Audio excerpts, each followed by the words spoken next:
Donc, on va prendre le livre de Luc 1, 76. On va prendre Luc 1, 76. On va parler des Écritures. Luc 1, verset 76. On lit la parole rapidement. Luc 1, 76. Je lis la parole. La Bible dit: et toi, petit enfant, tu seras appelé prophète du Très-Haut, car tu marcheras devant la face du Seigneur pour préparer ses voies, afin de donner à son peuple la connaissance du salut par le pardon de ses péchés. Donc, quand on lit ça, en réalité, la voie du salut n'était pas encore connue du peuple. Le peuple ne connaissait pas la voie du salut et c'était un mystère, c'était caché. La preuve, on va le lire dans le livre de 1 Pierre. 1 Pierre 1, 1 Pierre 1, verset 10. 1 Pierre 1, verset 10. 1 Pierre 1, verset 10. On lit la parole. Je répète ces versets-là pour que vous puissiez aussi suivre avec moi, étant chez vous à la maison. La Bible dit, à partir de 10, il dit: les prophètes qui ont prophétisé touchant la grâce qui vous a été réservée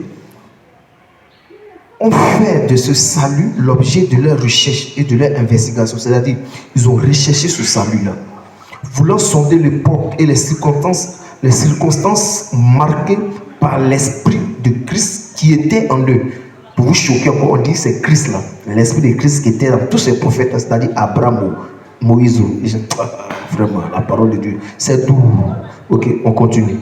Voulant sonder l'époque et les circonstances marquées par l'esprit de Christ qui était en eux et qui attestait d'avance les souffrances de Christ et la gloire dont elle serait survie, il leur fut révélé que ce n'était pas pour eux-mêmes, mais pour vous qui étaient les dispensateurs de ces choses que vous ont annoncé maintenant, que vous ont, tellement c'est glorieux, que vous ont annoncé maintenant ceux qui vous ont prêché l'évangile par le Saint-Esprit envoyé du ciel et dans lequel les anges désirent plonger leur regard.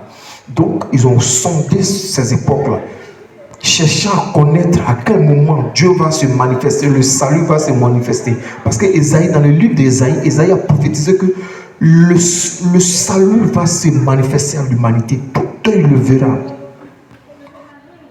Le salut va se manifester. Donc, eux tous, ils attendaient cette consolation-là. Voilà. Et les prophètes ont cherché cette époque-là. On dit, c'est pas pour eux, c'était pour nous. C'était pour nous. Et c'est pas fini.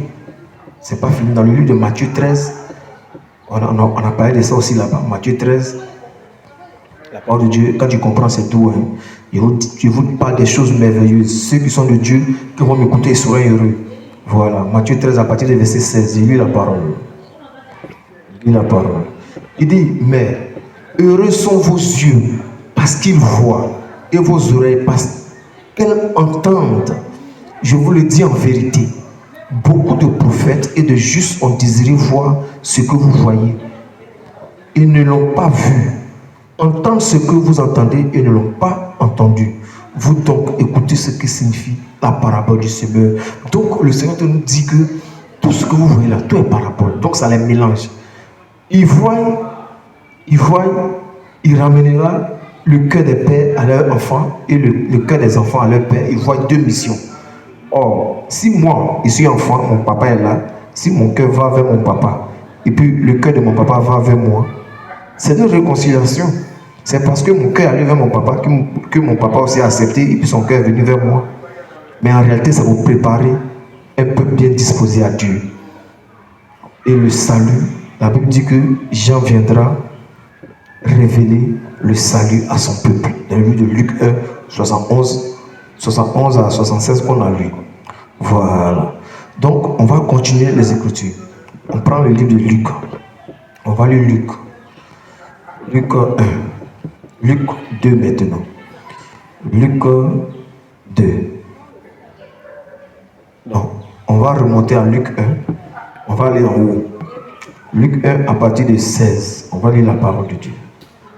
À partir de 16, on va lire la parole de Dieu. 1, verset 16. Il